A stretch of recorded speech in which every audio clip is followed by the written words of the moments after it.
நான் தொடர்ந்து ஃபாலோ பண்ணுற இந்த ஒரு விஷயத்த உங்களோட ஷேர் பண்ணிக்கிறேன். 3 மாதத்துக்கு வரக்கூடிய முக்கியமான ஒரு நாள் தான் விஷ்ணுபதி புண்ணிய காலம். என்னால் நாளைக்கு செய்ய முடியாது, ஆனால் என்ன ஃபாலோ பண்ணுற கண்டிப்பாக நீங்கள் செய்யலாம், உங்களாலையும் செய்ய முடியும் அப்படின்னு நம்புகிறேன்.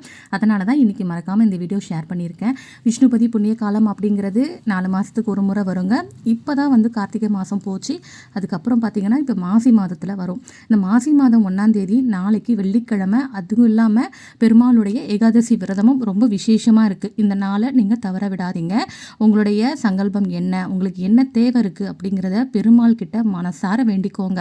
அதுக்கு நீங்கள் செய்ய வேண்டியதெல்லாம் பார்த்தீங்கன்னா, கண்டிப்பாக நாளைக்கு காலையில் 10:30 மணிக்குள்ளே கோவிலுக்கு போய் கொடிமரத்திலிருந்து சுவாமி மூலஸ்தானம் வரைக்கும் நீங்கள் பிரகாரத்தை 27 முறை சுற்றிட்டு வரணுங்க. 27 முறை சுற்றும் போதும் உங்களுக்கு கணக்கு தெரியணும் அப்படிங்கிறதுக்காக வெள்ளை நிற மலர்களை கையில் வச்சுக்கோங்க. ஒவ்வொரு முறையும் சுற்றிட்டு வரும்போது அந்த பூக்களை கொடிமரத்துக்கு கீழே போட்டுருங்க. 27வது முறை சுற்றுனதுக்கு அப்புறமா பெருமாள் கிட்ட ஆசீர்வாதம் வாங்கிட்டு உங்களுடைய வேண்டுதல் என்ன அப்படிங்கிறத மனசார வேண்டிக்கோங்க.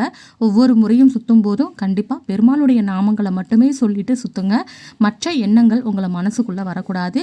தேவையில்லாத கதைகள் எதுவுமே பேசாமல் மனசு முழுக்க பெருமாளுடைய திருநாமங்களை மட்டுமே சொல்லிக்கிட்டு 27 முறை நீங்கள் பிரகாரத்தை சுற்றி வந்ததுக்கப்புறமா பெருமாளுடைய ஆலயத்திற்குள்ளே போயிட்டு நீங்கள் அவர்கிட்ட சங்கல்பம் வச்சுட்டு வாங்க. கண்டிப்பாக அடுத்த 4 மாதத்துக்குள்ளே உங்களுக்கு தேவையான எல்லா விஷயங்களுமே நடக்கும்.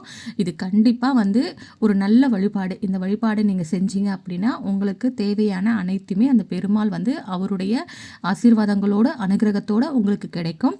இந்த வீடியோ உங்களுடைய ஃப்ரெண்ட்ஸ் அண்ட் ஃபேமிலிக்கும் ஷேர் பண்ணுங்கள். நாளைக்கு யாரெல்லாம் போக போகிறீங்க அப்படிங்கிறதையும் மறக்காமல் கமெண்ட் செக்ஷனில் சொல்லிடுங்க. நன்றி, வணக்கம்.